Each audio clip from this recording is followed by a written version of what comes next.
and I'm very honored to have this big number for our third course of a brain death organ donation.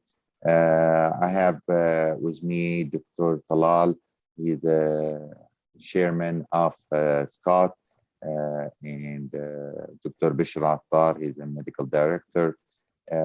Today we're going to have four different talk about the different management of the brain death, and tomorrow we're going to have another session with different topic about to cover hemodynamic, pulmonary, ventilation, electrolyte. All this is going to be covered in those 2-day course. Also during the course, we're going to have time for question and answer. And for people in the previous course, we received a lot of questions about the CME. Please, the CME contact the event coordinator and not to have this things to be sent to this question and answer. If you have any question, please, there is a button called a question and answer, which we can answer your question. If we cannot do it live, we'll try to type it and send it back to you. With no further delay, I'd like to introduce Dr. Talal Gofi. He is our director of SCOT. Dr. Talal, your microphone is with you. Assalamu alaikum. Do you hear me? Very well. Okay. Thank you, Dr. Jamil. I'm very delighted to open the brain death course and organ donation for the fourth time. And I would like to, in this occasion, to thank Dr. Jamil, our partners from King Faisal Specialist Hospital, to host this very important course in the process of one of the core businesses of SCOT, as well as our partners. I also want to thank Dr. Bishr Attar for making this possible. And I'm very delighted to see this magnitude of participants. I can see like 3,000 participants. And I would like to thank also the faculty who are part of this course. And I hope it will be rewarding for all participants. And my plan also to have this activity as part of a regular SCOT activity through years to come. Without further ado, I would ask you, Dr. Jamil, to take the microphone. Thank you. Thank you, Dr. Talal, for opening the session. First, I'd like to introduce Dr. Bishr Attar. He is a medical director for SCOT. Dr. Bishr been with SCOT for many years, and a lot of work for this course is organized by him and his team. We are now on the third course for 2021, and last year, basically, we're slow because of COVID, but the year before, we have also simulation. Hopefully, when things go back, we can do it a bedside simulation, but for now, we're going to continue on telemedicine, teleconference. So Dr. Bishr, he's going to talk about overview or organ donation and transplantation in Saudi Arabia. Dr. Bishr, thank you. Thank you, Dr. Riaz. Thank you, Dr. Talal, for this nice introduction. And good evening, everybody. I'm really pleased to present to you a summary about the overview on organ donation and transplantation in Saudi Arabia. So first of all, if we see based on the Global Observatory on Donation and Transplantation, this is published and supported by WHO, the world map of actual deceased donor, we can see that the country could be ranged over 5 categories. The very dark one, country who perform more than 40 donors per million population per year. And this was unique for Spain in the year 2019. Then you have a country very active between 30 to 39 donors per million population, mostly United States of America, Netherlands, and then in the middle between 20 to 29, the majority of European country, Canada and Australia. So the active worldwide country performing between 20 to 30 deceased donor per million population per year. In Saudi Arabia, we have an active program, but unfortunately remain in the lightest blue, less than 10 donor per million population per year. In gray or white, there is no activity for deceased donor, or even there is no regulation for that. Again, this is the world map, and we can see based on the statistics, the donation, deceased donation from brain death donor remain the major source for deceased donors. In blue, the majority of countries, including all European as Spain, United States, Croatia, Portugal, have more than 70% their activity came from brain death donor. But in the last decade, we have another tool to improve the practice of deceased donation is the application of donation after circulatory test. So currently we have the highest country is Netherlands.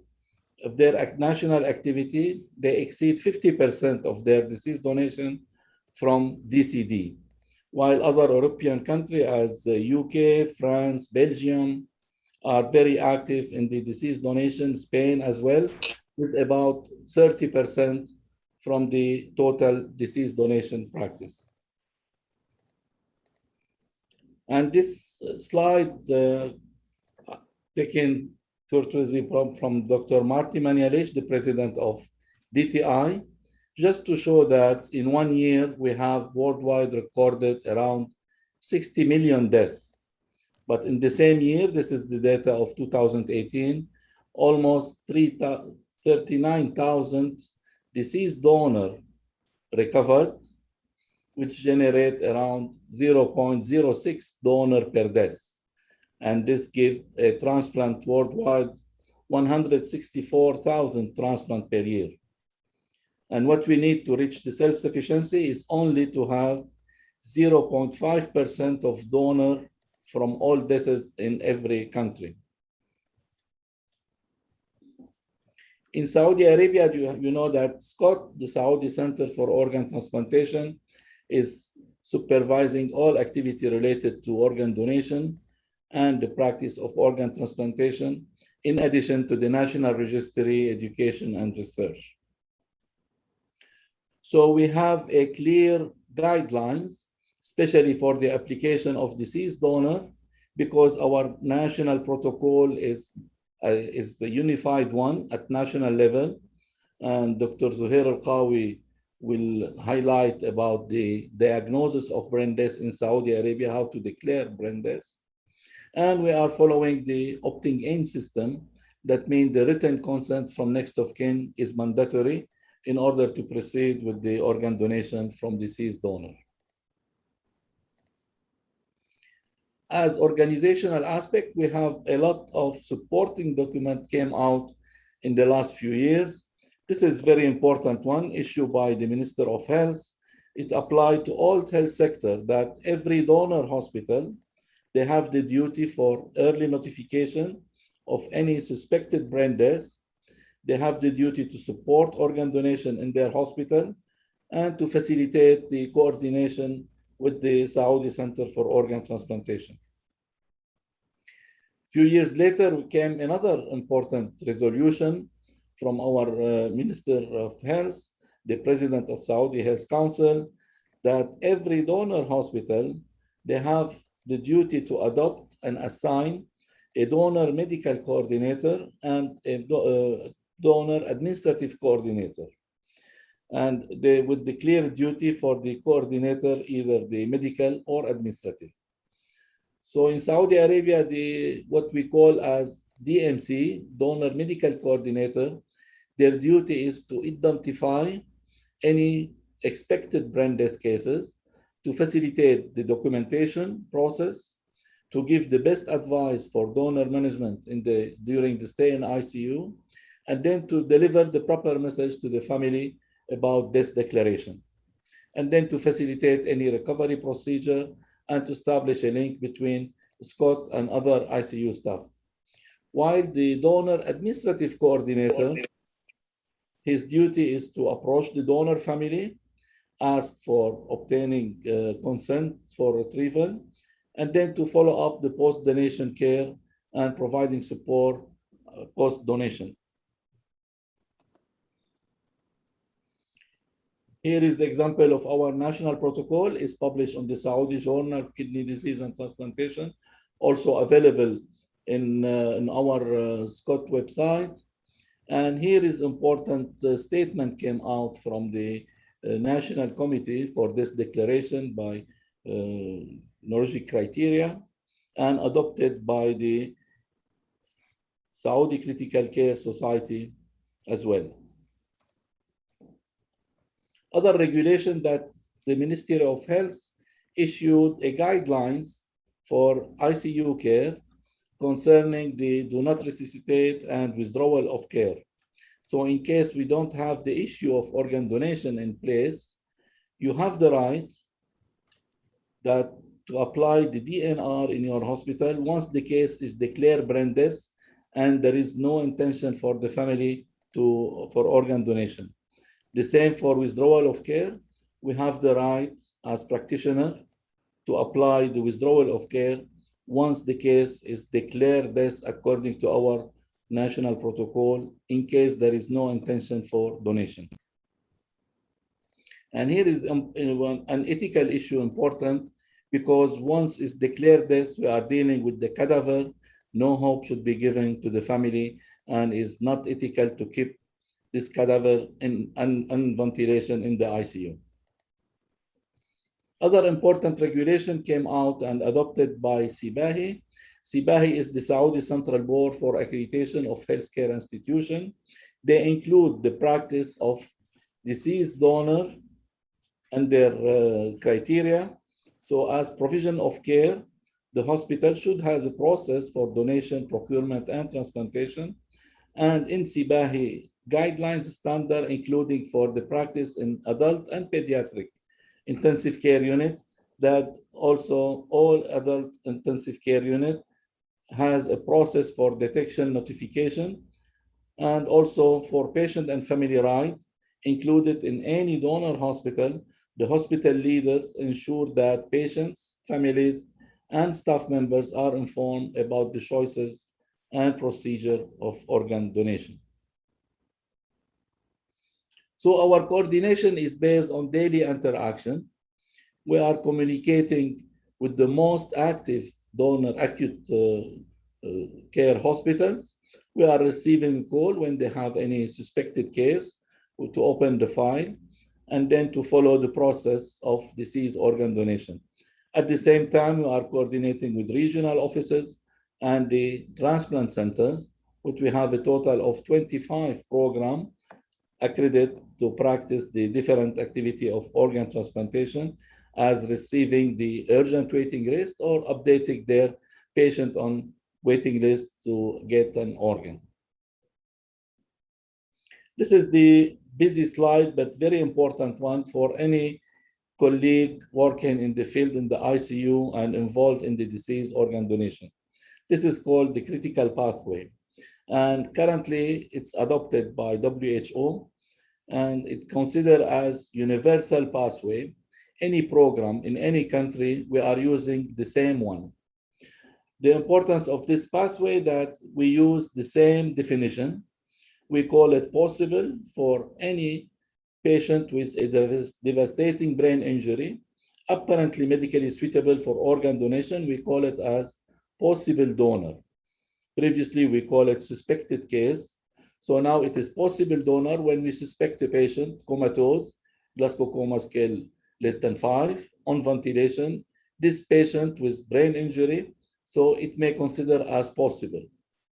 Once we start to apply the clinical condition examination, this possible, it came as potential DBD donor. And once it's declared this, we give the title of eligible DBD donor. So eligible donor is medically suitable person who has been declared dead based on neurologic criteria. And if we have approached the family and obtained consent, and the case were recovered in the operating room, we call it as actual DBD donor. So actual when we have a consent and at least a incision was made and at least one organ was recovered. So we call it actual. And if we transplant at least one organ from this actual donor, we give the definition of utilized DBD donor. This is important because sometimes our colleague don't respect the formulation or the definition of these steps and jumping to eligible donor before finish this declaration. So they said family don't agree while I have an eligible donor, still the apnea test not done. So in this case, it is considered potential and we can't give any misconception to the family by not respecting this definition. So the left side of the arm, this one is for DCD, which is not yet active in Saudi Arabia. Mainly we are working on the right arm, donation after brain death. So in Saudi Arabia, that the doctor medical coordinator involved to detect, to think about it, to declare the death, to notify the SCOT. Once it is suspected donor, first we give 6 hours to save life. Then once 6 hours has passed from the initial insult, it could be considered as possible to notify SCOT, try to fulfill the documentation as soon as possible, then to approach family in 2 steps.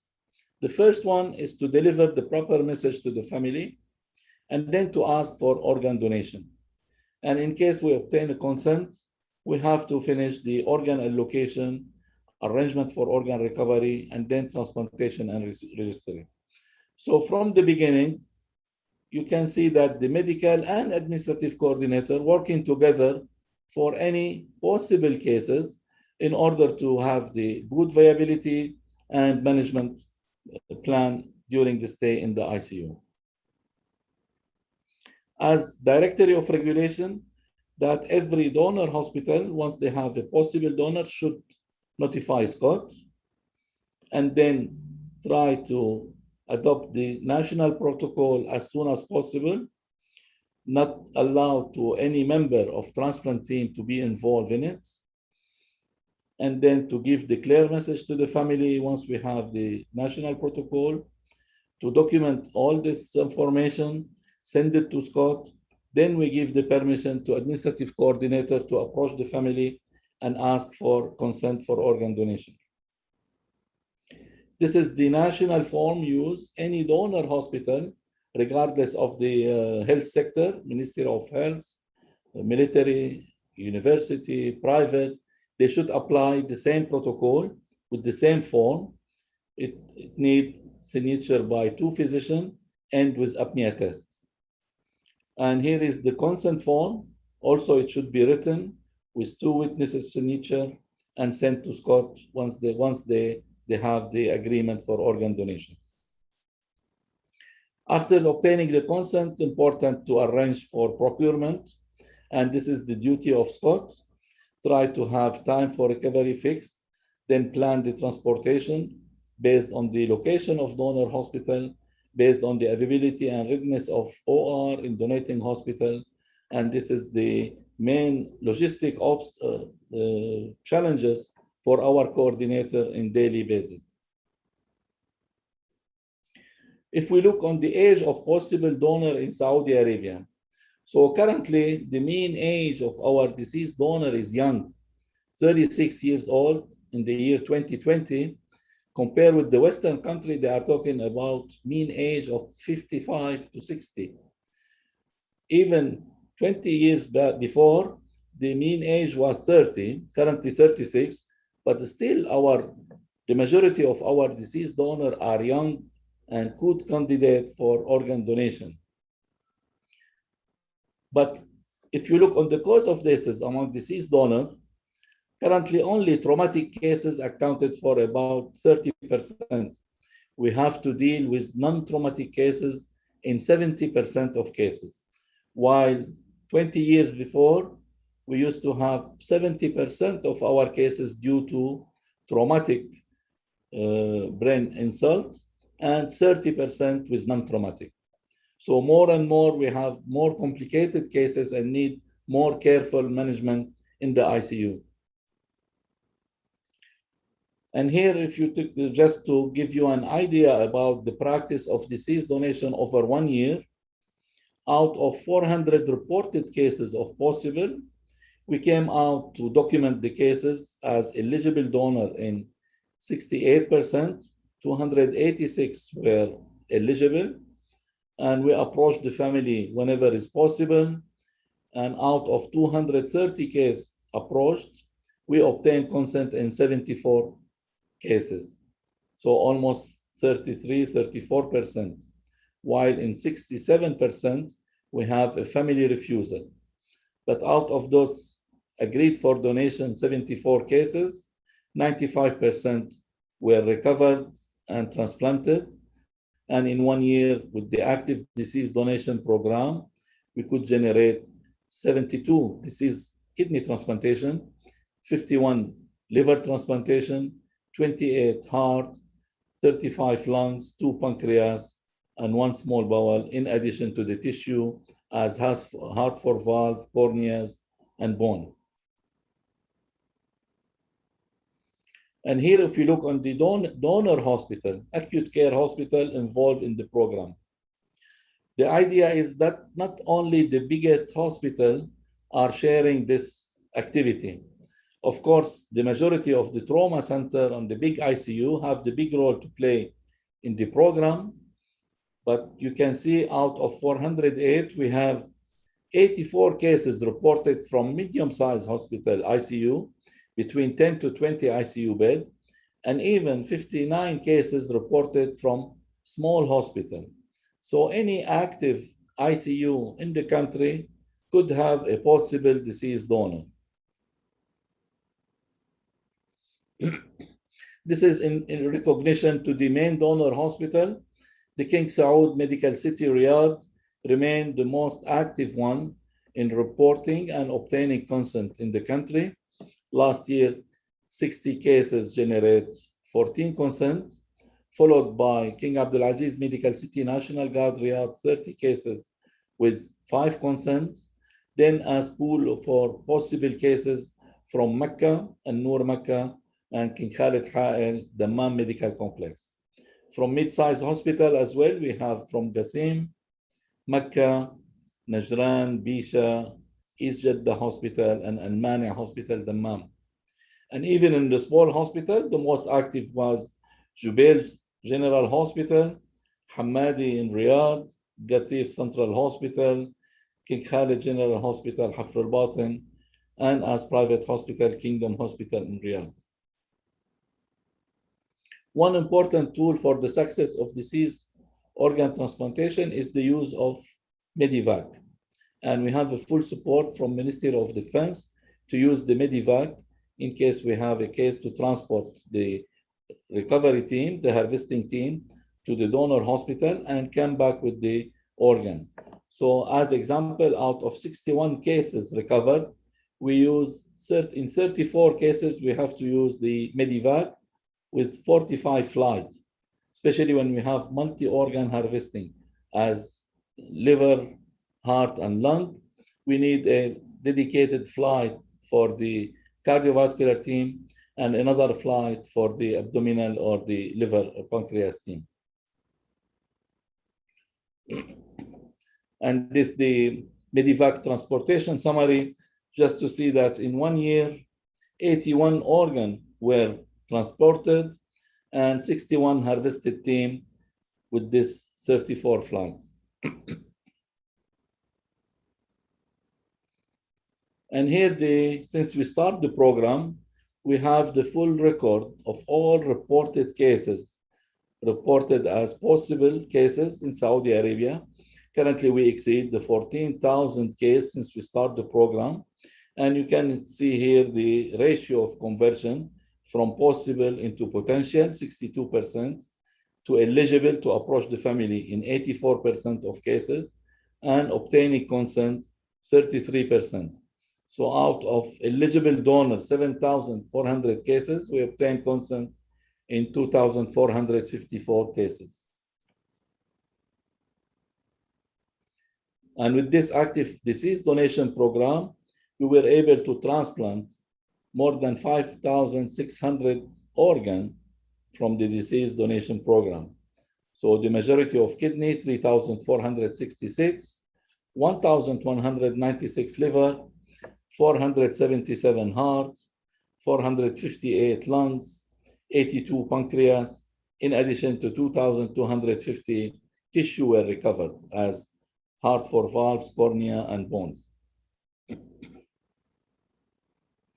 This is an important issue for our colleagues since we start now to calculate to have the key performance indicator to see the stay in the ICU in the disease donation process. So we took in the year 2020, out of all consented cases inside Saudi Arabia, 50 donors, the mean stay was 300 hours. So I'm talking about 12 days. But look on the medium ICU from admission to the ICU to report to SCOT is 192 hours. Then to start the application of the protocol from reporting to first exam, it took 24 hours. It's too long. And then to complete the Brendes declaration is 32 hours. To deliver the message after Brendes declaration is 21 hours. And then to obtain the consent and approach the family, 28 hours. And after obtaining consent, we need another 31 hours to recover the case. This is for recondition or management logistic issue, or sometime to complete the serological or some medical information needed for the eligibility of accepting the organ. But if you look on the non-consented case, after informing the family and get the final answer of refusal and inform the ICU staff that the case is family refusal and declare this according to protocol and consider you have the right to do not resuscitate or withdrawal of care, remain in ICU on ventilator for another almost 84 hours. And for this reason, currently we adopt the application of KPI for all donor hospital in ICU to look on the process, structure about nomination, and the process, time spent to apply this critical pathway, and of course on the outcome about the percentage of obtaining consent from next of kin. And this one, it will be published and circulated to all donor hospital in the near future with clear criterion about the KPI for each process. Starting from recognition, any donor hospital should at least report more than 75%. In Western countries, 100%. All cases were reported. Then to start the application of protocol, once you suspect, it should be within 6 hours, not exceeding 12 hours. And to complete the documentation with 24 hours, try to approach the family and inform about this declaration in 12 hours. Then approach in 90% all the family to give them the chance about organ donation, and try to improve our consent rate by exceeding 50% for agreement for time for organ donation. So as much as you are involved in the disease donation practice, it's required to consult the regulation and policy and procedure. So we have donor medical coordinator training manual available in English based on the international standard for management, the diagnosis of brain death at national level, and all document or form is needed to fulfill the process of deceased donation. At the same time, we have one in Arabic for administrative coordinator, including all information needed for anyone who is interested in the approaching the family and looking after the post-donation care. So we call it the Blue File. It includes the practical references for deceased donation in the ICU. Currently, as initiative, we are working in very important project is to launch the online BD notification system at the same time with the online national registry. So the online BD notification system will be online brain death donor notification system, and starting now to have the piloting in the final phase, and hopefully within in very short period, we will launch it at national level. It will facilitate the process of notification and documentation of all paper. We don't need to duplicate your daily work in filling the form or send it by fax or through email or by telephone. It's only web-based, and every donor hospital, they have a username and password dedicated to the person in charge for deceased donation program. Very important to mention that the issue of human organ donation system or bylaws, it came out only in April, and currently now we have a very clear bylaws about the human organ donation system. And the item of human donation system include how to deal with the organ donation is no more a regulation, it is a bylaw. And this one, it apply a penal provision and section for all donor hospital not fulfilling the criteria about the deceased donation practice in the country. This is at the same time with the living as well.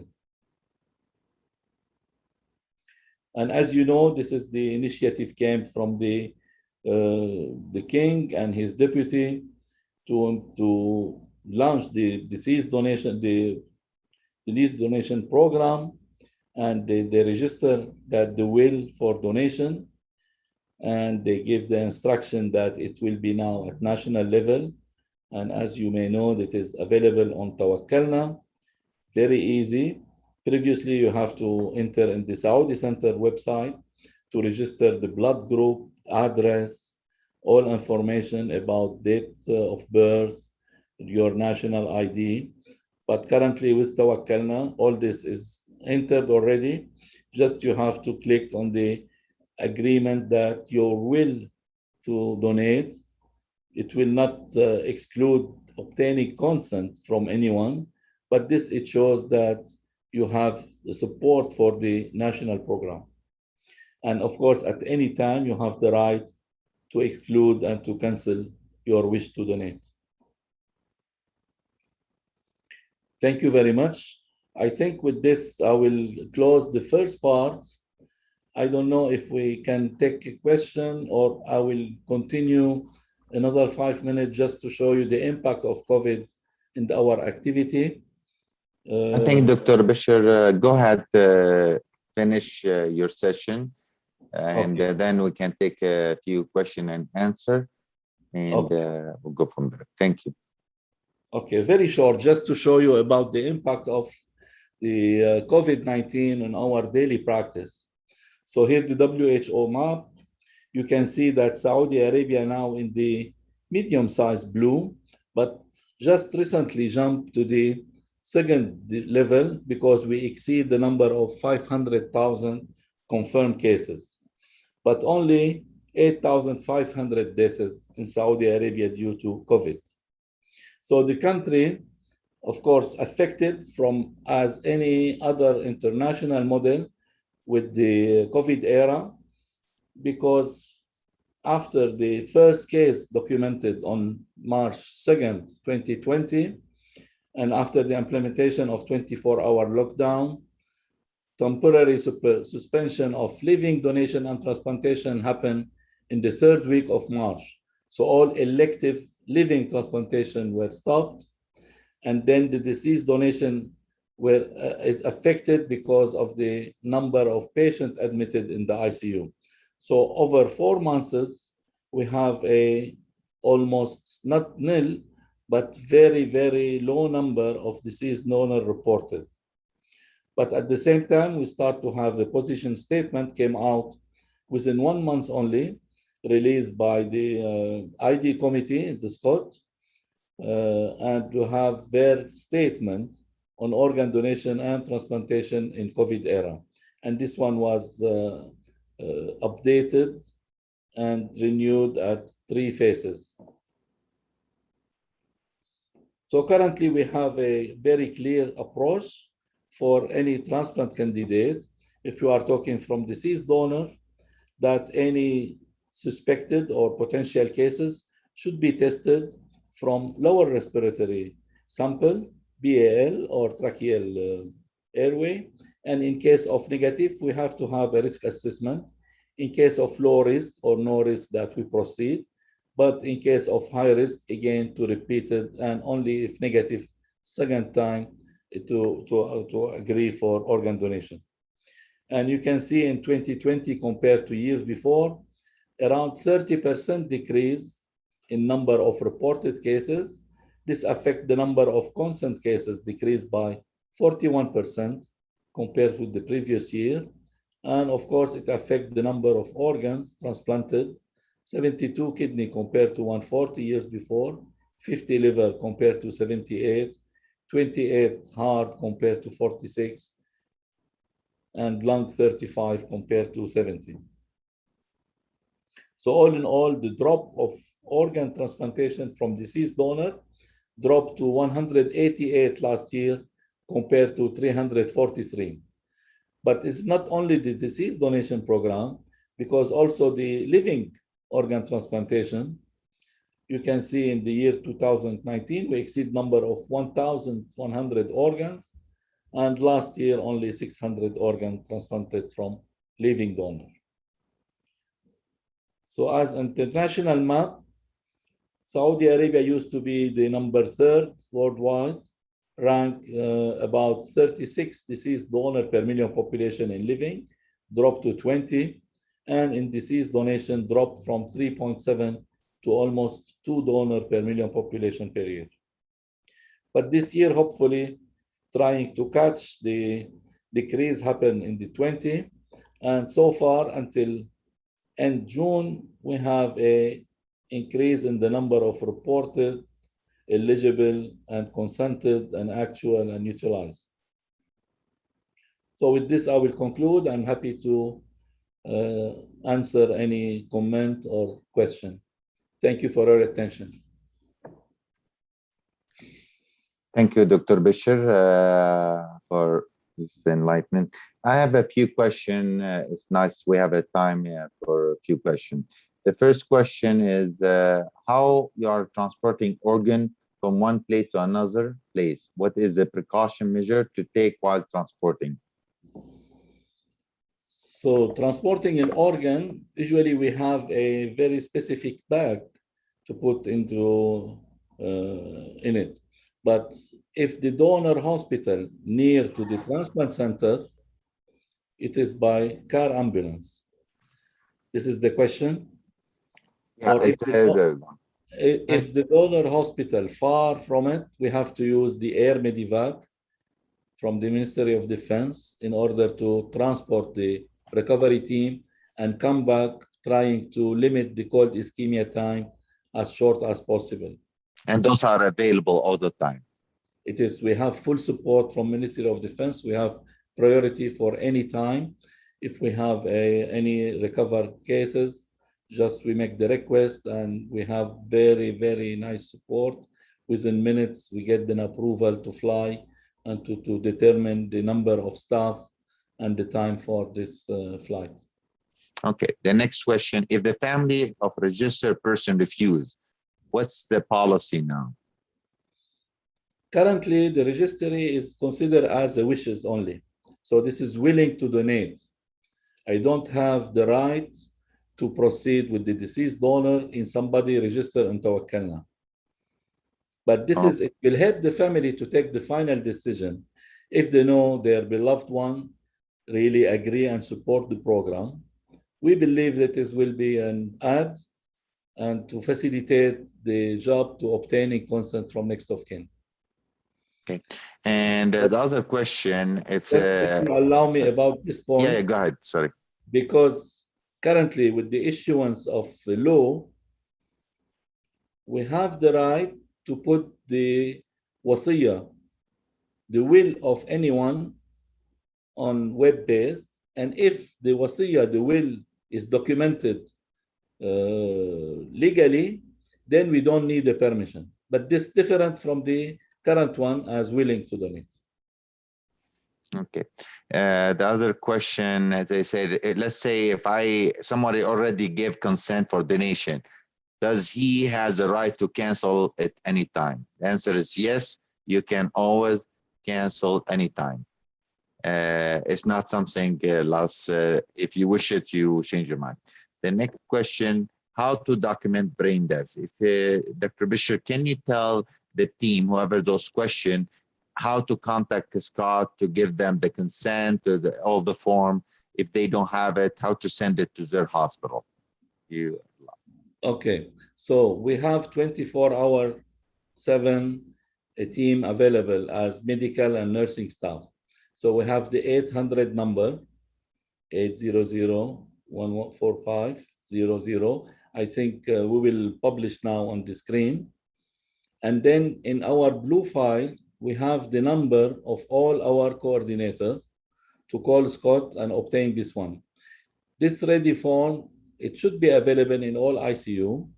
Maybe in the last year with the shortage and COVID era, everything now we blame on COVID, but maybe we have a less activity to assure that all this information is available in the ICU. So just call the 800 and ask for the medical coordinator, or call the transplant center and ask for it. Usually we have a 24/7 staff, from nursing staff, from doctors available. And also we have the regional office, an office in Dammam, in Jeddah, Mecca, and Qasim. Also, they are doing practicing this site visit to all ICUs. Okay, and the other question, is there any system to register in Scott donor list as a living will? It's only through Upsher you can apply and put as organ donor. This is the answer for this. Yeah, for disease. For living, yeah, it is regulated to be related one, and through the transplant center, accredited transplant center. Okay, there's another question. What's the inclusion criteria for being in waiting list in organ transplant? Not really sure what's he mean, inclusion list. When the patient is eligible to be on waiting list. This is depend on the transplant center. So every accredited transplant center, they update their waiting list and send it to Scott. So we don't interfere with the patient personally. The transplant center should send their waiting list to Scott, and based on the criteria we have on waiting list, we may take the decision about the allocation. Okay, another question, who is eligible recipient for the organ harvested? Any patient eligible in the transplant waiting list in the accredited transplant program. Okay, so basically each patient, he have organ like liver failure or lung, he's on the list that belong to all in Saudi Arabia, and the people who's top of the list, they will be contacted when there is deceased organ donor, and they will come to the hospital and you get the organ. So there is a waiting list, the priority based on the severity of the disease. Okay.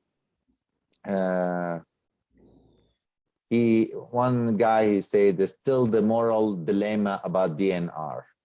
I think it's the moral dilemma. There is fatwa sharia, and there's enough actually fatawi and governmental and legal discussion was done. So if we review them again, I don't think there is any dilemma worldwide. It's clear cut that that's organ donation by religion and by all type of moral is acceptable.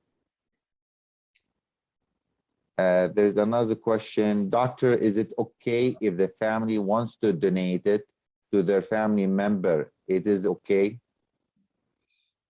It's now is from the practical point of view is not feasible. We may take into consideration that this family to donate has the recipient on waiting list. So, but we cannot allocate the organ based on this criteria. It should be based on medical Necessity. The only thing a family is if they want to do a living donor. That means if they want to donate their kidney or liver, yes, family, they can donate their organ. But Sure. for deceased organ, they cannot say, if you're going to do it, you have to go give it to this person. It's all depend on the necessity, medical necessity, and who is top of the list, which the top of the list depend on the person, medical condition that we follow based on the international guideline that is set in many guidelines in journal. Okay, Doctor, you agree, Dr. Bishop? Of course. Okay. I'm trying, there's many questions.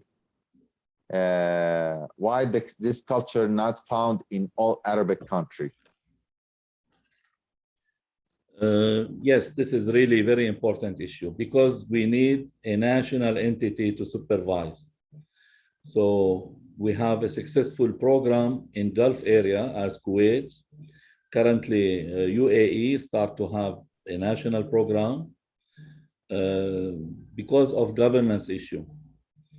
So in Egypt, we look forward to start their deceased donation program. Until now, they don't have a dedicated national body to supervise the practice of it. We can't leave it to the transplant center or the donor hospital to look after the deceased donation program. Okay. Another question that I like, I express my wishes to donate. Does willing person clarify which organ to donate? Yes, they have the right to say all organs or accept this. Okay. We give him the option of this one. If the family refuse, what the action should be done? If family refuse and the patient declare this according to protocol, you have to apply the DNR or withdrawal of care. You are dealing with the cadaver, no more a patient. This your patient in ICU reached the point of no return. And maybe Dr. Al-Qawi will highlight this one. And we are really happy to have him with us because in addition that he is the chairman of National Declaration Committee and he is director of Research, Ethics and Monitoring Office in King Abdulaziz Medical City. Okay. I'm receiving a lot of this question. If the one with the corona can donate at this stage, Dr. Bishir, if you'd like to comment on this. If patient with corona, can he donate? No, patient on corona will hold the donation process. It is not accepted. Okay. And another question, a physician, ER physician, he in front of a severe head injury with brain death. How to document this in ER? He is in Armed Force Hospital. I believe this one should be for the next speaker. Okay. He will talk about the diagnosis of brain death. Mm-hmm. So basically, always, if you are in doubt, please contact Scott and they will guide you through the step on how to, what's this examination needed and how we can deal with this issue, okay? Is there any age limit for donation organ? No age limit. Any possible donor, it could be reported because based on the recipient need. We may have neonates, to accept, or even elderly as 75 years or 80 years to consider the kidney, for example. Okay. DNR, is it allowed in TSA? Yes, it's allowed, and this is the practice, and there is a policy for this. And the second question, all hospitals have the same policy. I would say almost all the hospitals, they have the same policy. There is some minor difference between each hospital, but in general, DNR is something we apply on in our daily base, and it's we have a policy which is very clear, and we never have we have minor problem with the family, but when we explain to them, they will accept it and we'll go from there. Okay. I still have many. I don't know if Dr. With us, our Dr. Qawi, or not yet. Dr. Bisher. Dr. Al-Qawi should be here.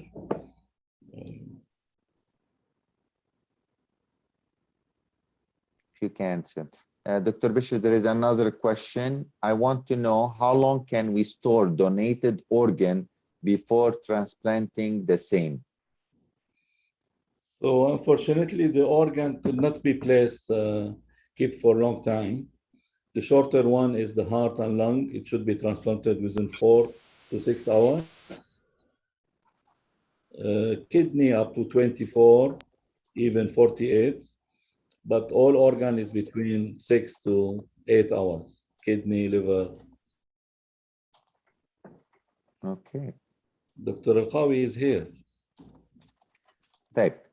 I think we can go ahead so we can finish early. Dr. Qawi, Dr. Bisher, if you'd like to introduce Dr. Qawi, microphone is you. Okay. So to continue our activity, I'm pleased to introduce the next speaker, really distinguished one, Dr. Mohammed Zuhair Al-Qawi. He is senior consultant and neurologist, the director of research ethics monitoring office in King Abdulaziz Medical City.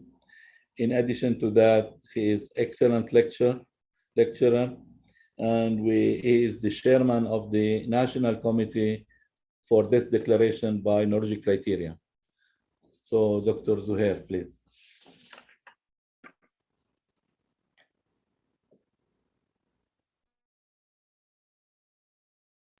Assalamu alaikum.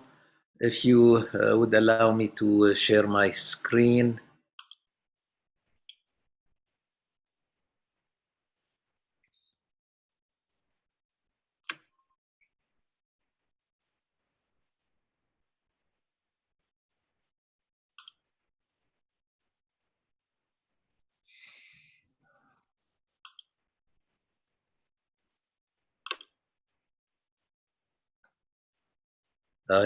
I can't find my.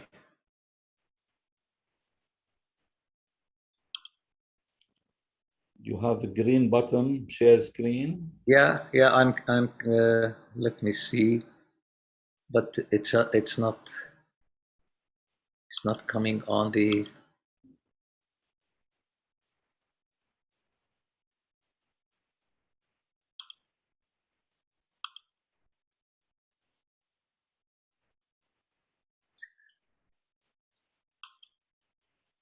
I need permission to share my screen if possible.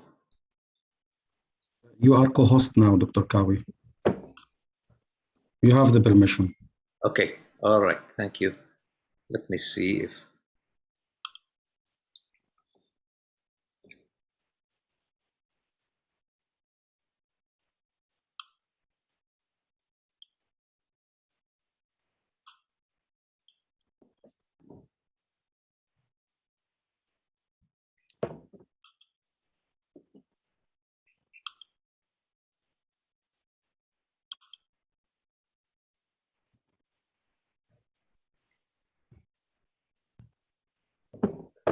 I still don't see my screen on the.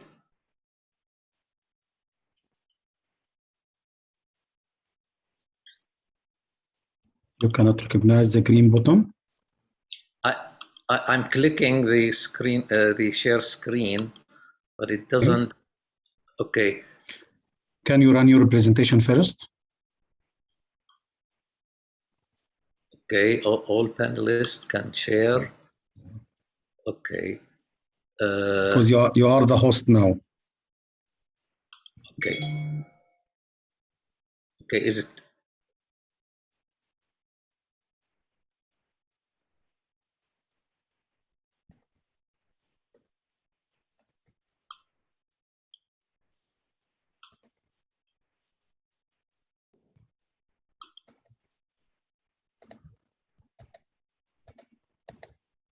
Okay, now I find it. Okay. Perfect, Doctor. Okay, thank you. All right. Sorry for the little delay in technological problems. But what we're going to talk about is to talk about death determination by brain function criteria. I don't like the word brain death because it denotes that we are talking about the death of an organ. We are talking the death of a person, and we are determining his death by the criteria of brain function. So that is the proper definition of what we are going to describe shortly. So what it used to be before the advent of ventilators and so on, that a catastrophic event can happen and the person heart stops and then he is declared dead, and that was simple. However, when we had resuscitation techniques and we had the advent of the respirator, a person may have his heart stop, but he can come back to life. And this is a normal experience that we see every day in emergency rooms, in operating rooms, and so on. So it is not always that rosy final point, because resuscitation may lead to a person who is ventilator dependent. And that ventilator dependent may become alive and get rid of the ventilator, or there are two other choices. Either he becomes in a persistent vegetative state, which we are going to talk about, or his brain stops functioning and then he is pronounced dead. So how do we differentiate between all of these outcomes is what we're going to talk about. Because we were able to resuscitate people who had a cardiac event, the criteria for heart or cardiorespiratory arrest for determining death became obsolete, and it had to move to a criteria that is more solid and more durable. So the criteria for brain function became more durable. And that led us to think about where do we define life? Is it the life of cells? We know that if you take cells from a person and you culture it in a laboratory, these cells may continue to survive, but we don't call that life of a person, simply because there are people who are dead but still have their cells in the laboratory. And the best example for that is the commercial cells that are sold all over the world for laboratories to do pharmacological testing, to do infectious disease testing, and so on. They are called HeLa cells. HeLa cells were produced and sold until now by Johns Hopkins, and HeLa referred to the initials of the lady who died in the 60s. Her name was Henrietta Lacks, and she had cervical cancer, And she died of cervical cancer, but it happened that they had her cells in the laboratory, and they found that the cells continued to proliferate. So they started producing them on commercial basis, and any laboratory can request a small vial with these cells to do testing on them. We have here cells that were infected with Chlamydia trachomatis, magnified about 400 times. These belong to the HeLa cells. So that lady is definitely dead. She died in the 1960s, but still we have her cells circulating around the world. So cells come together to form organs. Is the life of an organ defines the life of a person? If a living donor donated a kidney to his brother, and then he died in an accident, the donor died in an accident, can we say, no, he did not die because a part of him, which is the kidney, is still living in his brother's, the recipient, the body? That is not also possible. So we go up a little bit and we will talk what is persistent vegetative state. And finally, we have the full personhood, the person who has all of his mental and physical faculties.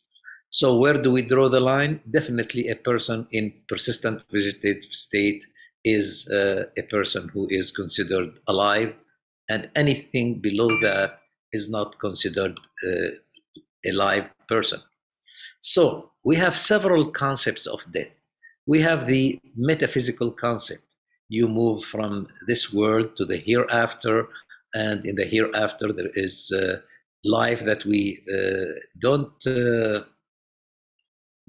we are not able to see while we are in our world, and there will be an account for what you have done. So this is a religious metaphysical concept of death. But then also there is the legal definition of death, because several things are connected to the death, to the minute of death, like inheritance, like the wife going into idda, and so on. So it is necessary to define the moment of death. And then we have from our standpoint as physicians, we need clinical criteria to tell us if that person is pronounced dead or not. The basic question here is, how can we avoid inaccurate diagnosis of death with maximal certainty? So if we ask a person on the street, what is the essential criterion for death? And he would say simply, it is departure of the soul. Well, that's a nice definition, but there are two problems with this.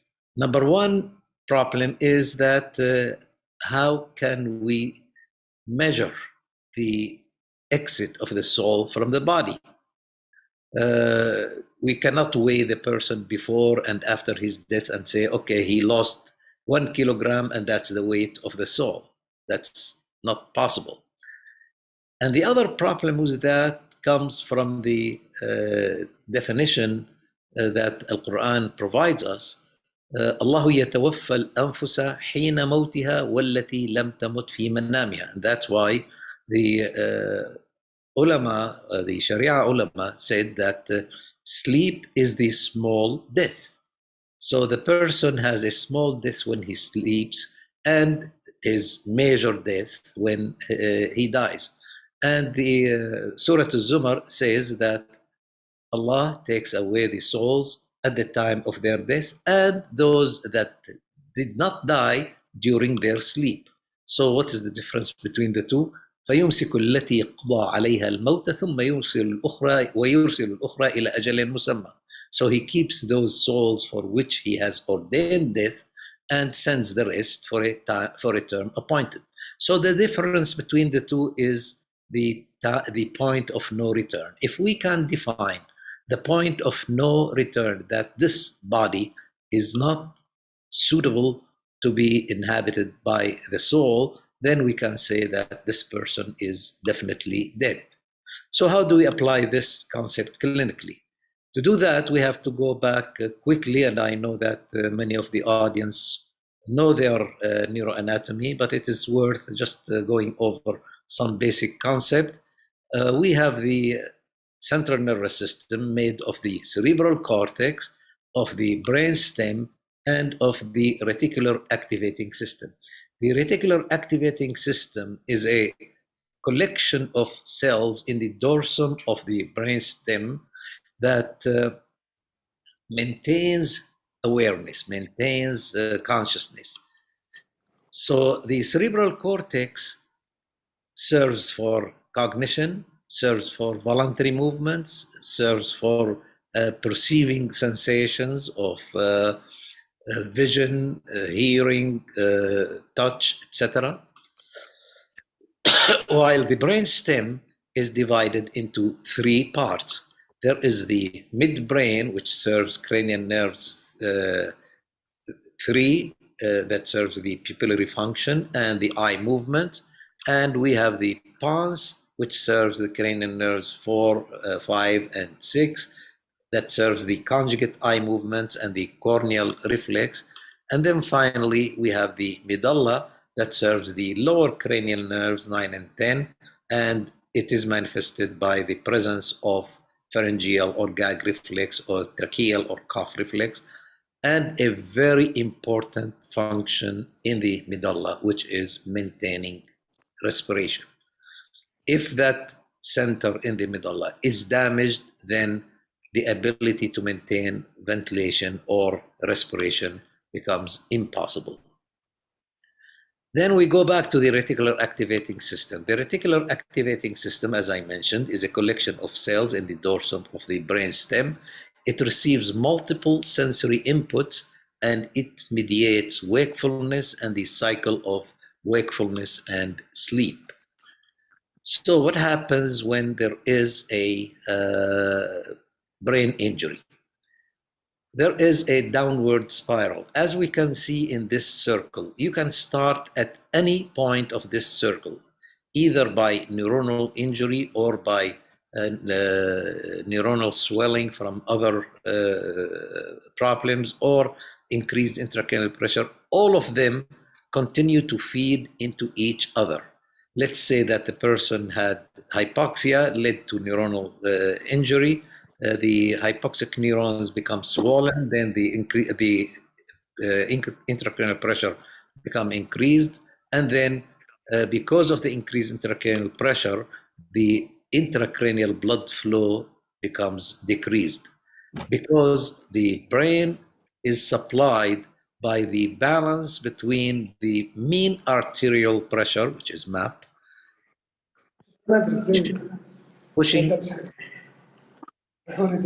Sorry.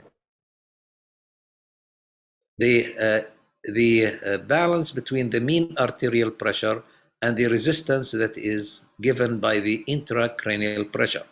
If the intracranial pressure exceeds the mean arterial pressure, then the circulation will stop and it is incompatible with life.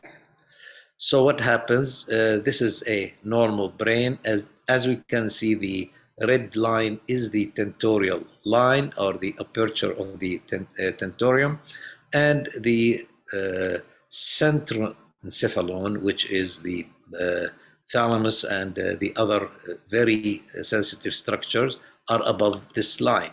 We have this person who has metastasis of melanoma in his brain, as we can see, and if we look at the line, we find that the structures from the central encephalon, the structures from the middle of the brain, like the thalamus and so on, have herniated down. And the downward herniation leads to hemorrhages in the pons that were described by a French pathologist called Duret, and they are called Duret hemorrhages, and they are a sign of severe injury to the brainstem. Unfortunately, what happens in intensive care is that many people who work there like nurses, like respiratory therapists, like doctors, and so on, may give different messages to the relatives of a patient. So there is a confusion about the definition of terminology that is used, and sometimes they say this is a brain dead, or this is a comatose, or he is unconscious, or he is vegetative, or sometimes they may use more definite terms like he's locked in. It's almost, they are all mutually exclusive, and each one of them has a definition that needs to be carefully followed in order to avoid confusion. So what is vegetative state? In vegetative state, there is dissociation between being awake and being aware. The person may open his eyes and have the appearance of being awake. However, he is not aware of his surrounding. And there is no evidence that the upper brain, that the cortex is receiving the projected information to be perceived, and there is no ability to integrate the functions of the upper brain and the midbrain. And many conditions that hit the press and had a lot of confusion about, oh, this is a dead person who came to life, or declared brain dead, like Karen Quinlan, like Nancy Cruzon, like Terry Schiavo. They were all in persistent vegetative state, and they were not brain dead. So the vegetative state has a certain prognosis, because sometimes the person in vegetative state may come back to life or to function. So this is the dissociation that we talked about. A normal person on the left-hand side, he's normally conscious, and his level of arousal equals his level of awareness. A person in coma, his level of arousal is down. You cannot wake him up from the coma, and his level of awareness is down because he's not aware of what goes on around him. In vegetative state, a person can be aroused by pressure, by sound, etc., but he is not aware of what goes on around him, like the right side of this slide. So persistent vegetative state, there is normal sleep-wake cycle, there is a profound loss of cognitive function, and there is no response to environmental stimuli, and there is diffuse brain injury with preservation of the brain stem functions. So the difference between coma and vegetative state: coma, as I mentioned, it's sleep-like, unarousable, unresponsiveness. However, there is a midbrain or brainstem or diencephalic lesion, either metabolic lesion or structural lesion, and a person may not remain in coma indefinitely. He either evolves to awake or he may die. While in vegetative state, he gives the appearance of being awake because he opens his eyes. And he opens his eyes to stimulation, but there are severe cortex or severe thalamic lesions with preservation of functions of the brainstem, and he may remain in vegetative state, or he may evolve into a minimally conscious state, or even a higher level, like being awake plus some degree of disability. The prognosis depends on the cause, whether it is trauma or medical, and depends on how long the person had been in vegetative state. If the person is in a vegetative state for 1 month because of trauma, he still has a chance of becoming conscious, about 50-50 by the end of the year. While if he remains vegetative for 3 months, that drops to about 40%. If he remains vegetative at 6 months, his chances of regaining consciousness drops to 20%. Let's compare that to 1-year outcome. If it is a non-traumatic, like happens after a cardiac arrest, after septic shock, and so on, if he's vegetative at 1 month, he has only 14% chance of becoming conscious by the end of the year. But if he remains vegetative at 6 months, then his chance drops down to only 1% to regain consciousness by the end of the year. Locked-in syndrome is a state that requires awareness by the treating physician because that person is fully awake. What happens in a locked-in state, there is a ventral pontine lesion, and we know that the pons carries down the motor commands from the cerebral cortex to the brainstem to serve speech, and to the spinal cord to serve movements of the upper and lower extremities. So the person with a lesion in the basis pontis, or the ventral part of the pons, has complete paralysis of upper and lower extremities, tetraplegia, with preserved consciousness. However, he cannot express this consciousness by speech or by movement. So the only thing that is preserved is vertical eye movements. So the locked-in state, the person is conscious because the cortex is spared. However, the person is completely paralyzed. And to prove that this condition, the person is conscious, we take the case of an editor of a French magazine. It's a French feminine magazine. That person had at the age of 42, he had a lesion in the pons, an infarction. He was born in 1952, and he was the editor of the French magazine Elle, and he became locked in 95. At that time, he was, as I mentioned, 42, but he died 2 years later. So what happens in these 2 years?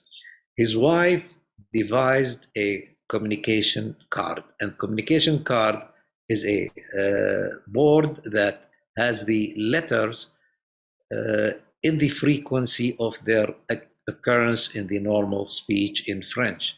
So she used to pass her finger on the letter until he blinks with his eyes. Then she takes that letter. It's a very time-consuming task, but she collected these letters, and he was able to author a small book, an interesting book, that he describes his experience as a person who is locked in his body. The book was translated to English. It's about 90 small pages. It's called The Diving Bell and the Butterfly.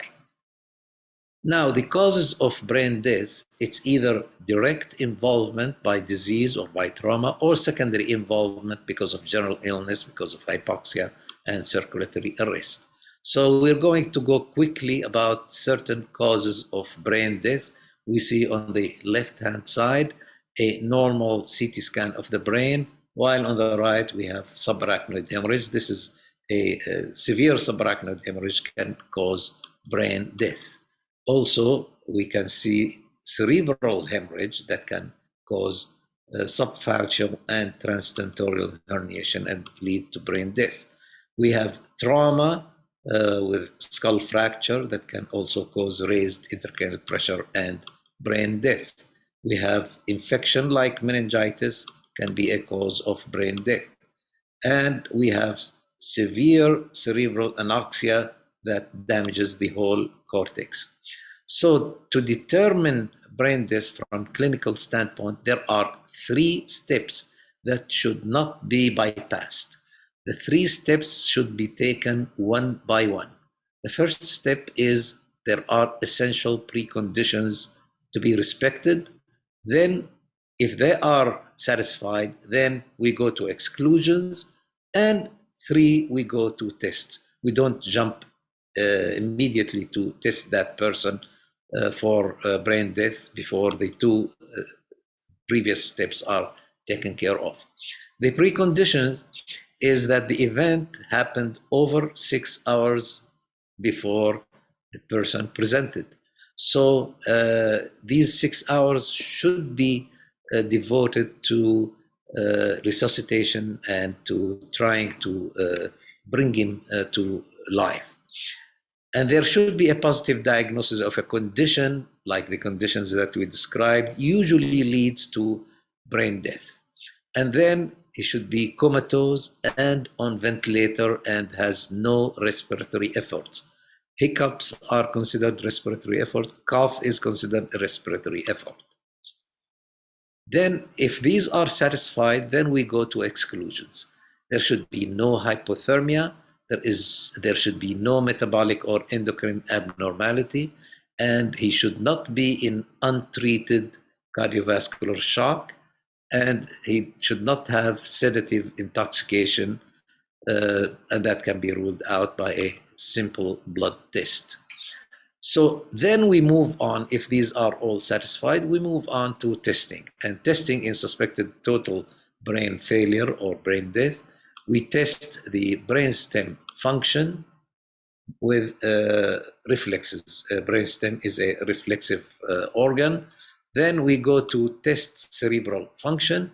Then finally, we try to make sure that the person is not able to support his ventilatory function or respiration. Of course, cranial nerves are very amenable to test by reflexes, and as we can see here, the brainstem is a very crowded structure that has a lot of nuclei and a lot of connections between these nuclei. These reflexes are the pupillary reflex, the corneal reflex, the cuff reflex, the gag reflex, the cephalo-ocular, and the vestibulo-ocular. All of these are testable in a person who is not cooperating or unable to cooperate. So the pupillary reflex is simple, and everybody knows that we shine a light in the person's eye, and usually the pupil shows constriction to bright light. However, if the person has brain death, then the pupil is dilated and fixed. And that's the center for that is in the upper midbrain, as we can see, very close to the nucleus of the third cranial nerve, and actually the fibers travel with the third cranial nerve. Facial sensation and motor response, like corneal reflex, we can touch the cornea with a little swab of cotton and watch for blinking. We can do the jaw reflex by tapping on the jaw with a hammer, and we can test for grimace to supraorbital or temporomandibular pressure and see if the person shows some movement in his face. The oculocephalic reflex. The oculocephalic reflex is what is called doll's eye movement. If we briskly move the head of the person to one side, like this slide shows, turning the head to the left, in a person who is comatose but with intact brainstem, the eyes will move to the opposite side like the doll does. Why does that happen? Because with a brisk movement, we have by inertia, the fluid inside the semicircular canals will move in the opposite direction. And usually the wiring diagram of the eye movement, that the eyes will follow the direction of the flow inside the lateral semicircular canal. So the eyes will move opposite to the movement of the head, and they seem to be contradicting the movement that we made. However, if there is a lesion in the central connections in the brainstem, then that does not happen. So the oculocephalic, we move the head to the right and to the left, and as we can see here, the eyes are still in the middle. They are not moving to one side or the other. Then the oculovestibular, we try to put ice water, 50 cc's of ice water inside the ear canal. And of course, we check the ear canal before to make sure that there is no rupture of the tympanic membrane. And then what happens is that if we put the head of the patient in up, the head of the bed is 30 degrees, this lateral semicircular canal, which is projecting inside the middle ear, will become completely vertical. And the ice water will cool off part of the fluid inside this, and so it becomes heavier. And since we put the patient in a position where the plane of that canal is vertical, then the fluid will go down. Then the ice water that is infused slowly will make a current of the endolymph inside the semicircular canal, and that mimics a head movement. And the eyes will follow the direction of the movement of the fluid. If there is coma with intact pathway, we have tonic eye deviation to the side of cold water irrigation. If there is no response, then we say that the brainstem is damaged. So this is the oculovestibular response, and this is the tonic deviation of the eyes. That the person is comatose, but he has intact brainstem. There is no response on the right-hand side. The eyes remain in the middle position. We finished the reflexes in the brainstem, then we go to the cerebral function. How do we test cerebral function in a person whose cerebrum is not functioning? Then we have to go to some surrogate measures. We know that the cells in the brain, when they are functioning, they have some electrical currents that can be picked up by electroencephalogram. Or the brain that is functioning requires a blood flow. So we either check for electrocerebral silence, or we check for blood flow to the brain. These are the surrogate measures, and we call them the confirmatory tests. Electroencephalogram in a normal individual, we can see this alpha rhythm very nice and very regular. In a person who is brain dead, we try to record in a very high sensitivity. The sensitivity on the left-hand side is about 70 microvolt per millimeter.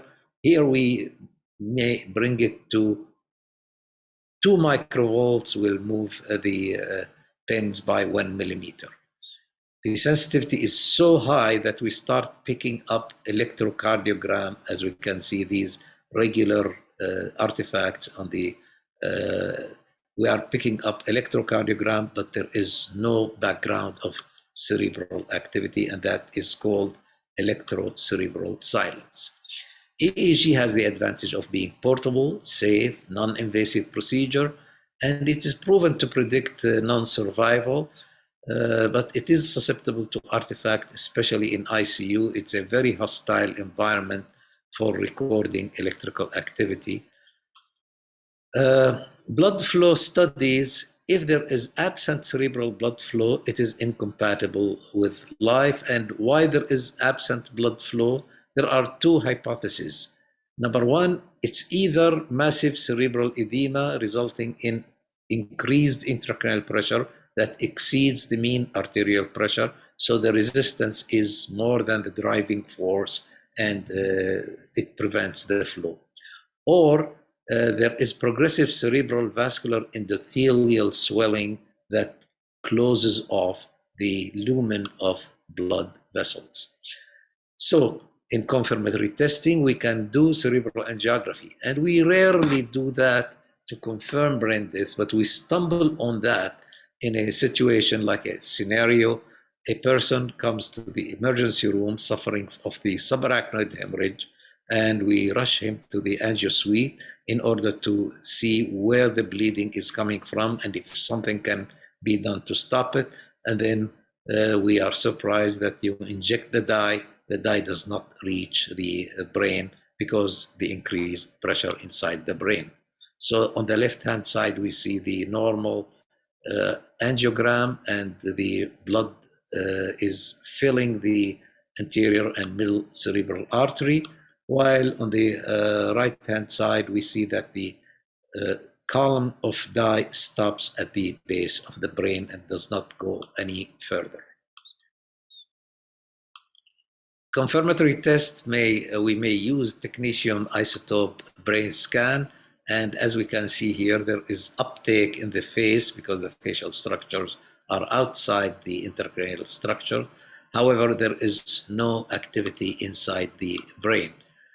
Another confirmatory test is transcranial ultrasonography, where we emit a beam by a transducer in the temporal window, and we try to beam it at the blood vessels at the base of the brain, at the circle of Willis, and that Doppler will give us the blood flow coming.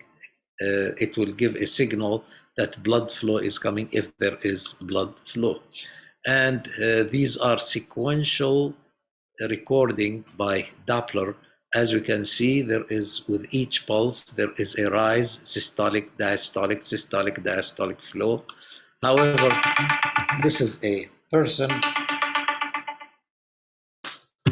This is a person who had a progressive increased intracranial pressure, and that person has progressive resistance to the blood flow. And as we can see, there is the systolic flow is maintained for a while, but the diastolic flow becomes less and less until we have only some systolic blips.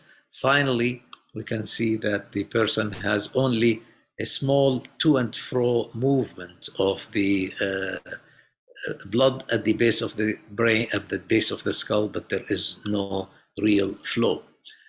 Then the third step is to test for the respiratory function. And for doing that, we do the apnea test. The idea is to challenge the respiratory center with high PCO2 and to protect the brain and other organs from hypoxia and to observe closely for any respiratory effort. How do we do that in a real situation? We pre-ventilate the person with 100% oxygen that is attached to his endotracheal tube. We don't change the ventilator frequency because we don't want to blow off CO2. All what we want to do is to give very high concentration of oxygen. And then we disconnect the ventilator. However, in lieu of that, we insert a catheter inside the tube, and we, this is the 100% pre-ventilation, we give 6 liters per minute of continuous flow, and that lets the oxygen diffuse without blowing off CO2. And during doing that, we have the patient monitored for his blood pressure, for oxygen saturation, for respiratory movements. We check it by sensors on the chest wall or by observing the chest wall movements. And then we check the PCO2 at the end of the 10 minutes, or if the person starts to drop his heart rate. And if the PCO2 have exceeded 60 torr or 60 millimeter of mercury, and the person had no ventilatory efforts, then we know that the person is not able to support his breathing. The final 2 slides will talk about determination in children. It's similar to adults. However, we have, since the children are more resilient and they still can recover, the situation is coma with apnea and normal blood pressure and temperature. They have flaccid muscle tone. There is absence of spontaneous movements. except that deep tendon reflexes are accepted, there is absent brainstem function. However, what we need to do is to have the examination consistent and repeatable depending on age. If the age is 7 days to 2 months, we have to do 2 examinations and 2 electroencephalograms separated by 48 hours. If the person is above 2 months, or the child above 2 months to 1 year, then we do 2 examinations and 2 electroencephalograms separated by 24 hours. So I think that we went over how to make the diagnosis, and I'll be happy to receive any questions. Thank you for being good audience. Thank you so much, Dr. Qawi. For, as usual, it's always a pleasure. I enjoy your lecture. Let me see if there any question. The question, are there any selection criteria regarding the cardiac donor? Okay, the question is 2 parts. Selection criteria for diagnosing brain death. No, there is no selection criteria. They have the same criteria like any other donor.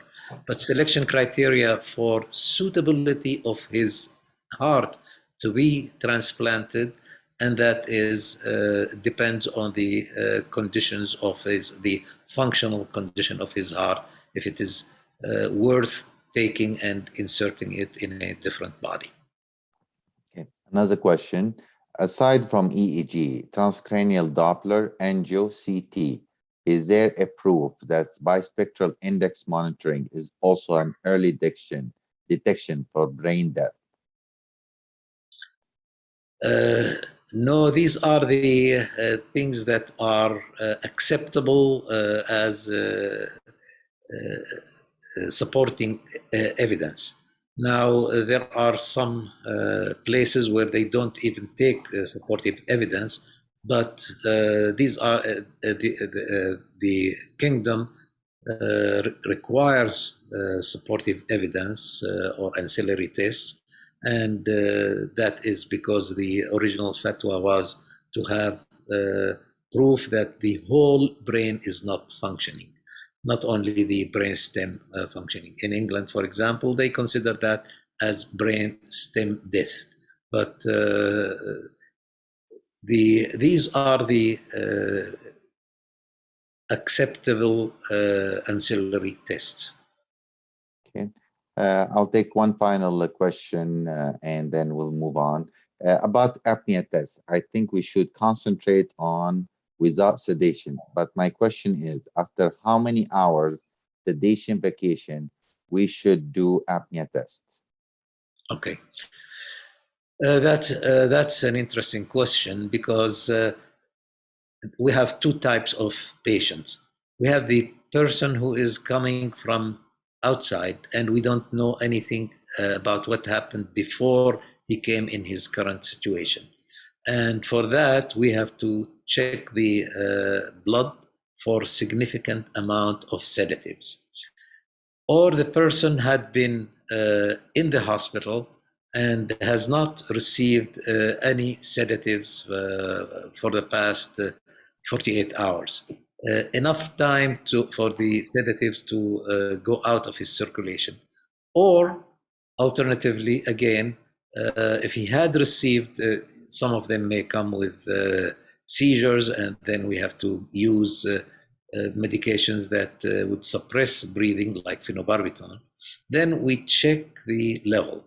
And if the level is not significant, which means that if the level is not sufficient to suppress the respiratory function, then we don't have to wait for a certain amount of time. Okay, thank you so much, Dr. Qawi. It was, again, it's always a pleasure having you with us, and we always benefit from your fund of knowledge and your expertise. But I'd like to move on for our next speaker is Dr. Hussein Raif based on the schedule, but unfortunately he gets something urgent. So Dr. Hussein Raif, you speak about hormone therapy tomorrow at 7 p.m. at the beginning of lecture. Meanwhile, I'm gonna give the next lecture, which about respiratory management in brain death. So I hope you're seeing my slide. So the topic about respiratory management is very important, and this has come with Dr. Tawi about the apnea test. There's a few updates that I'm going to share with the audience. So we're going to talk about the appropriate lung donor, use the recruitment maneuver after apnea test, and this is very important. And really, you need to concentrate about this testing. We have to talk about applying protective lung strategy for all brain death organ, and to describe the management of neurogenic pulmonary edema. So when we talk about management of brain deaths, I really advise everybody to review the guideline. And the guideline is, fortunately, we're very light with this digital age. There is many guidelines that you can very simplify. You can read it. One from the Acute and Critical Care Journal, and this was published in February of 2019. Also, there is one in 2019 for the intensive care medicine, the management of the brain dead donor in the ICU, general and specific therapy to improve transplantable organ quality. Those are journals available online and they are free of charge. And if anybody like to, they can access, please feel free to contact me. I'll be more than happy to send it to everybody. Also, there is this another journal. This again was published 2020. This is the management of neurologically diseased organ donor, and this is the Canadian guideline. The Brazilian also they have a guideline, also was published last year and is very comprehensive. So each one, if you review them, almost are identical with minimal change, and this is will be tailored based on the country. So always we ask, intensivists needed to play a vital role in the management of potential organ donors through identification of potential donor, declaration of brain death, and proper medical care, all of which can improve the rate of graft survival. This was actually the statement from the Brazilian guideline. And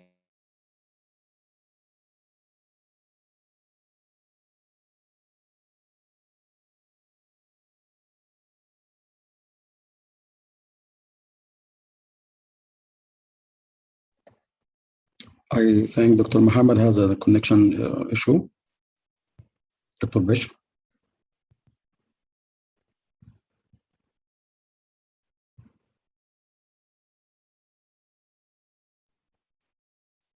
One minute, try to reconnect. Perfect.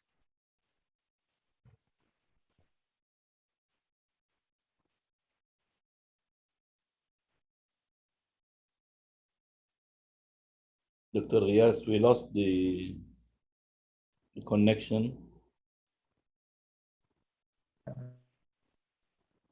I think his internet is down.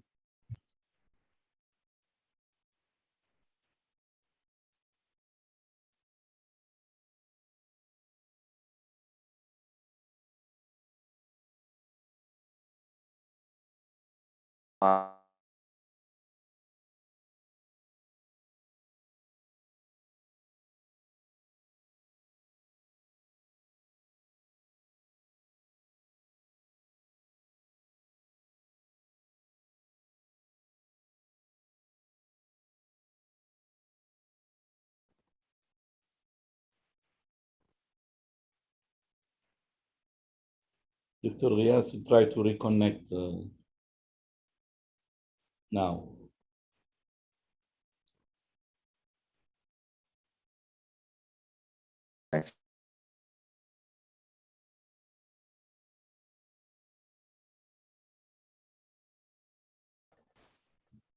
Dr. Riaz, no sound, please. Can you reconnect, please?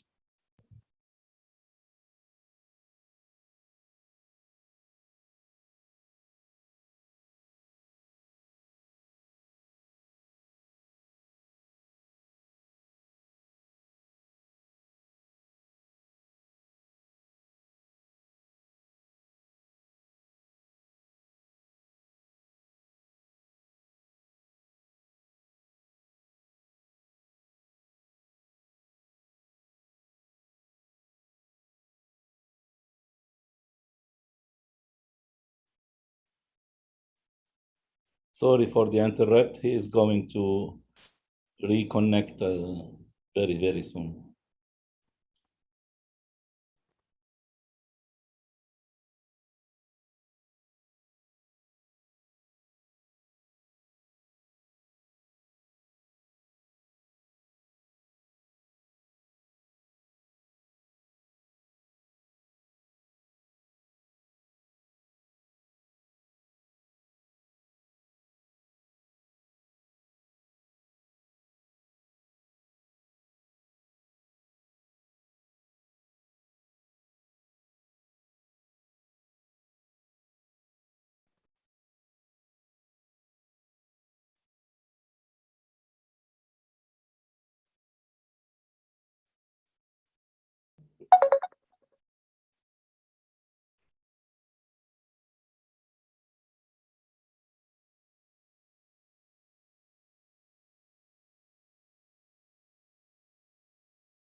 Dr. Muhammad, there is no sound, please.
Dr. Bishr.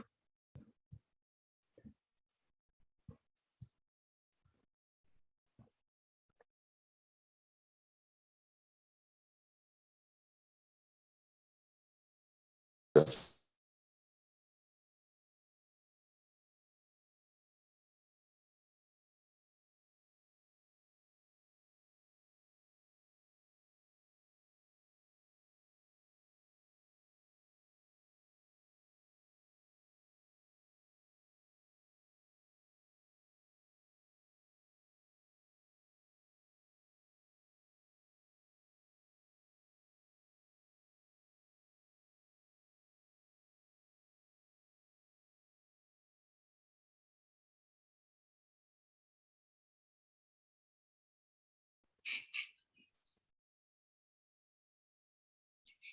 We can't hear you, Dr. Reyes.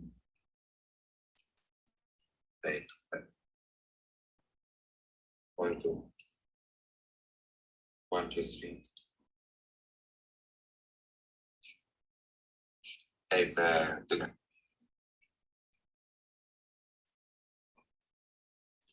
طيب يلا اوكي.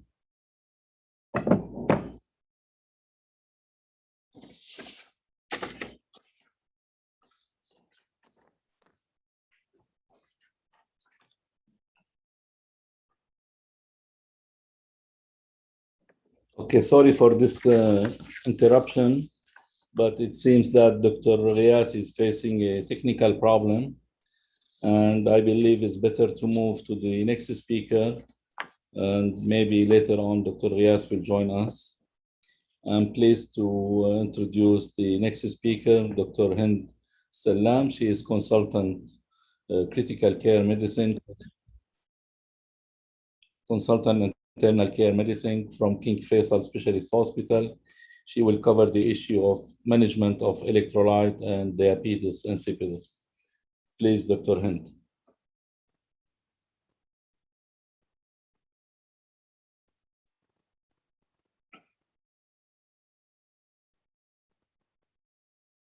You may share your screen and unmute yourself.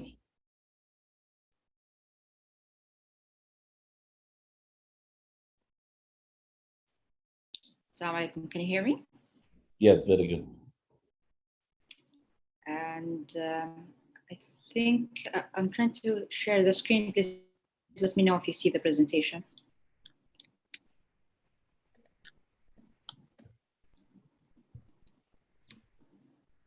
Dr. Hind, can you run your presentation first? Then you can share it.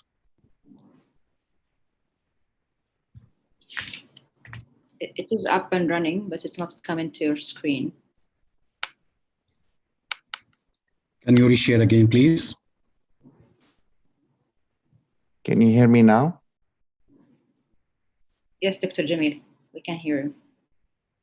Do you want me to try to share my screen again?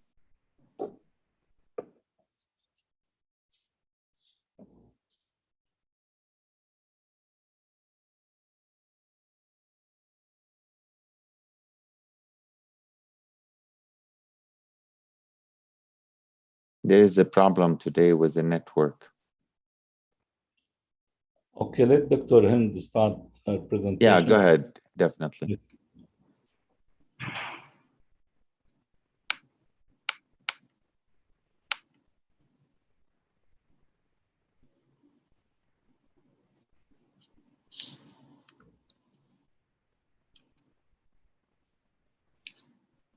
Again, I'm having a problem sharing the presentation.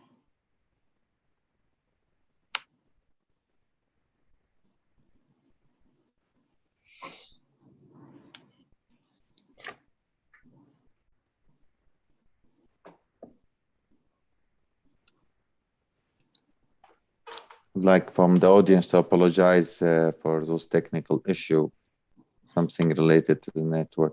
So let me see if I can share. Can you see my screen? Yes. Safe. Until just Dr. Hind, let me go ahead and continue. We lost okay. you in Brazilian. Yes, here. Okay, so let me continue. So those are a study to show it's another.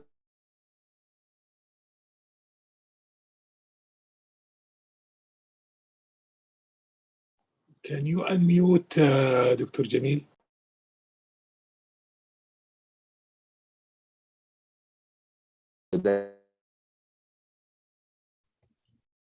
Still, your connection, Dr. Ghais, is not stable.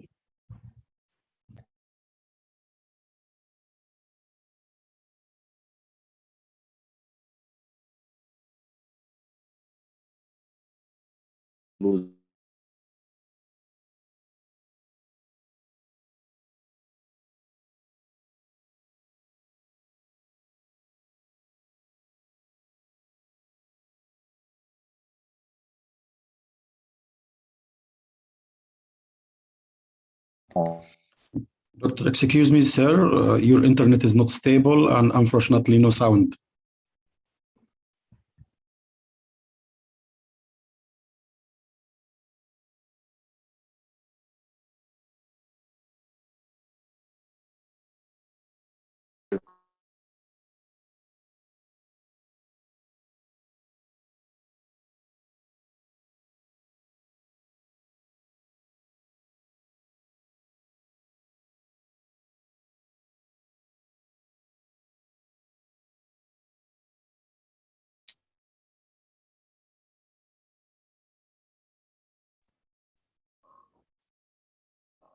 Dr. Riaz, there is no sound. We can't hear you.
Two.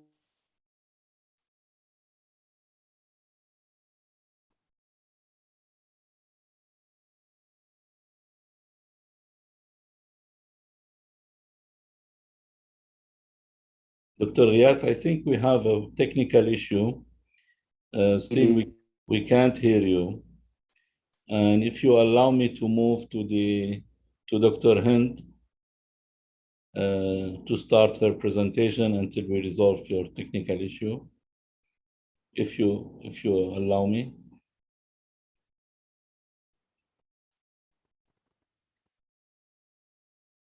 Sorry, dear attendants, for this inconvenience, but technical issue always happen.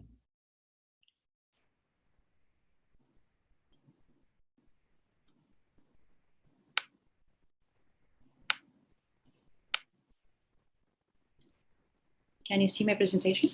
Yes, very good. Go ahead, Dr. Hind, and sorry for this. Thank you. Thank you very much, Dr. Bashir, and thank you for organizing committee for inviting me for this course, and sorry about the difficulties in projecting my presentation.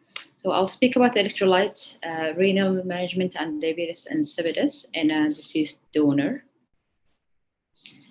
We'll talk about the kidney management elements, the effect of hypernatremia on graft function, and the diagnosis of diabetes insipidus, management of diabetes insipidus, and we'll conclude with the summary. So for a kidney donor, the general principles are maintaining eubulimia. So you don't want to give liters and liters of fluid that are not necessarily needed, and you want to recognize and treat diabetes insipidus. There's a question in the chat about the type of fluids. So the crystalloids or colloids, there are no much different, and you tailor it per your patient's needs or per your donor's need. You definitely avoid starch fluid as it's associated with acute kidney injury and worse outcome. And when performing contrast studies, you go ahead if needed, but adequately hydrate your donor and use a minimal amount of contrast necessarily. What about the vasopressors used? So it's really common for a deceased donor to have a hemodynamic instability, and you can use vasopressors as needed. Our preferred choice would be the norepinephrine. There are some good vasopressors for the kidney per se. So a low dose dopamine previously noticed to help with the kidney perfusion. You might need it as a second agent. Vasopressin for sure, as the patient or the donor will lose their hormones and they might need hormone replacements. And you want to avoid using epinephrine unless it's absolutely needed to maintain their mean arterial pressure. This is because epinephrine is a powerful vasopressor and it might affect the kidney perfusion by severe vasoconstriction. What about the impact of ICU on renal function? So all of your donors will be in the ICU. What ICU interventions are associated with the rise in the serum creatinine prior to the graft retrieval? So in one study by Blasco et al., they found an association between the prolonged time since brain death till organ retrieval. So the longer the time, the worse the graft function. So you want to refer early and manage early and retrieve organs early. the volume of mannitol given, and whether it's associated with the medication itself or the effect of causing hypovolemia. We're not sure, but the more mannitol used, the worse the graft function. Can we protect this graft and improve the graft function after retrieval? So there was a study by Niemann et al. About using therapeutic hypothermia in deceased organ donors and kidney graft function. So they had conducted a prospective randomized controlled trial, and they got donors into two groups. 180 in one group and 90 in the other group, so pretty similar number and characteristics. And they induced hypothermia 34 to 35 degrees versus normothermia 36 up to 37.5 degrees. And the outcomes, they noticed reduced rate of delayed kidney graft function. And it shows here where you see the p-value is going toward hypothermia, especially in donors who had expanded criteria donation. So this plot shows all the tendency toward better graft function with the hypothermia. What about hypernatremia? It's part of the management of a deceased donor, and with the DI and the loss of volume, they will have hypernatremia for sure. Does it affect other organs like the liver transplant? There are conflicting data. So the older data in the 90s, they showed association with graft dysfunction after donation if the donor had serum sodium that is more than 155. More recent studies, they conducted a study about hypernatremia in deceased liver donor, and they divided them to donors with serum sodium less than 160 and serum sodium more than 170 and in between. This is the peak serum sodium or the latest sodium just before retrieval, whether it's below 160, above 170 or between. And you can see there is no difference in the outcome in intraoperative death, graft failure within 7 days, 30 days, or 1 year. So hypernatremia per se might not be effective or affecting the graft function in the liver transplant. So post-transplant measures of early liver function and risk of failure up to 1 year post-transplant did not differ significantly based on the peak or terminal donor serum sodium. Do we want to normalize the sodium? As much as we can, we want to correct the pathophysiology, but it's not necessarily going to affect your graft function after the liver transplant. And this difference between the older studies and the more recent studies may be attributed to the better selection of the donors and intraoperative and postoperative management improvements.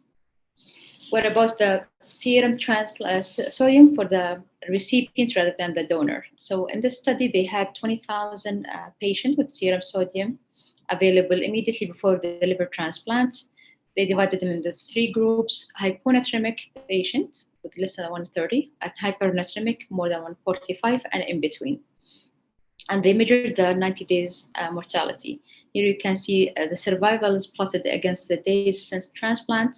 And for the hypernatremia patient, you can see a tendency toward more mortality at 90 days. That might be an indicator of how sick they were before the transplant.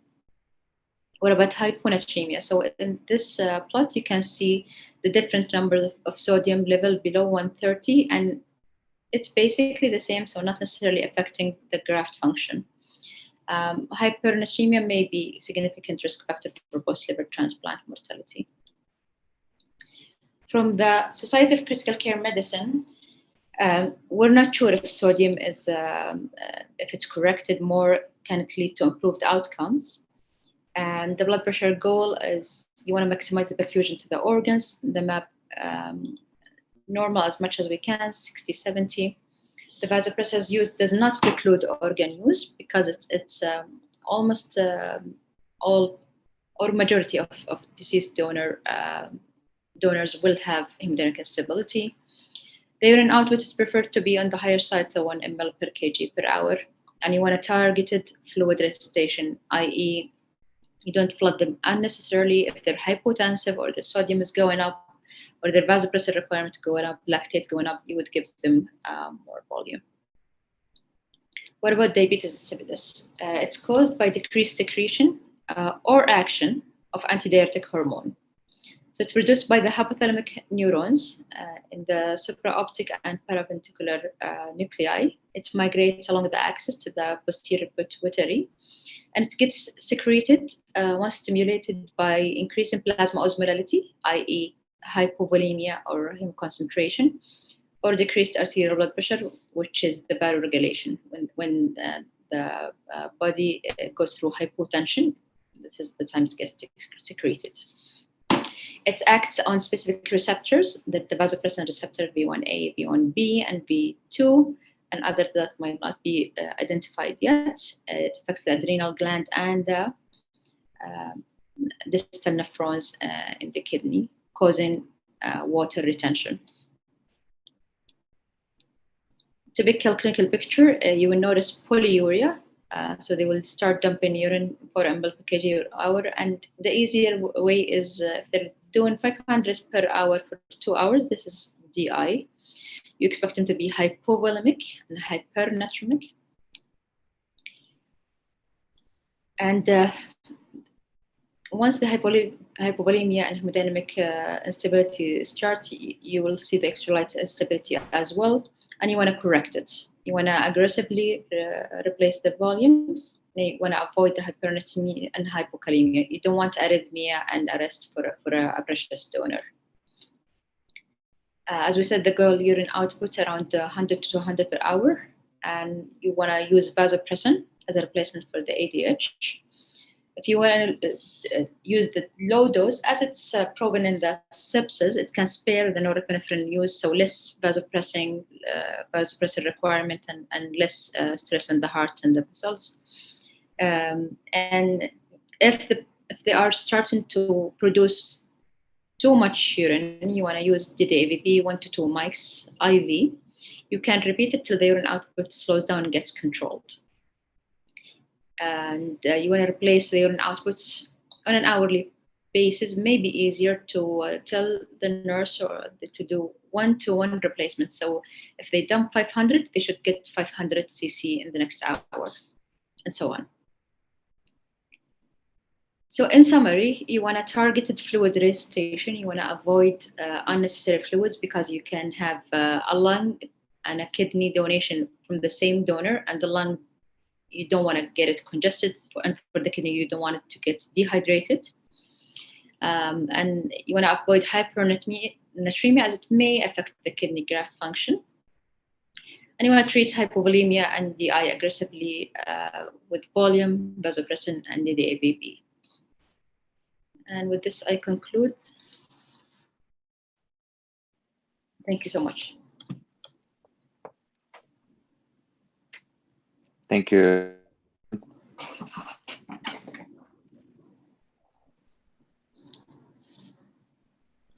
Can you hear me now? Yes, now we hear you.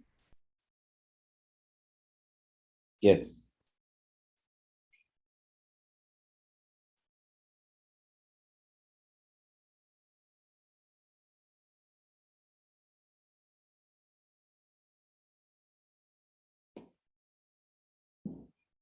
I think Dr. Riaz, with this technical issue, allow me to thank Dr. Hint for this elegant talk.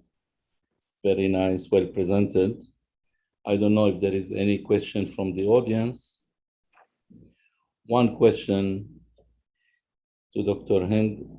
Is there any correlation between glycemic control and incidence of infection after organ transplantation?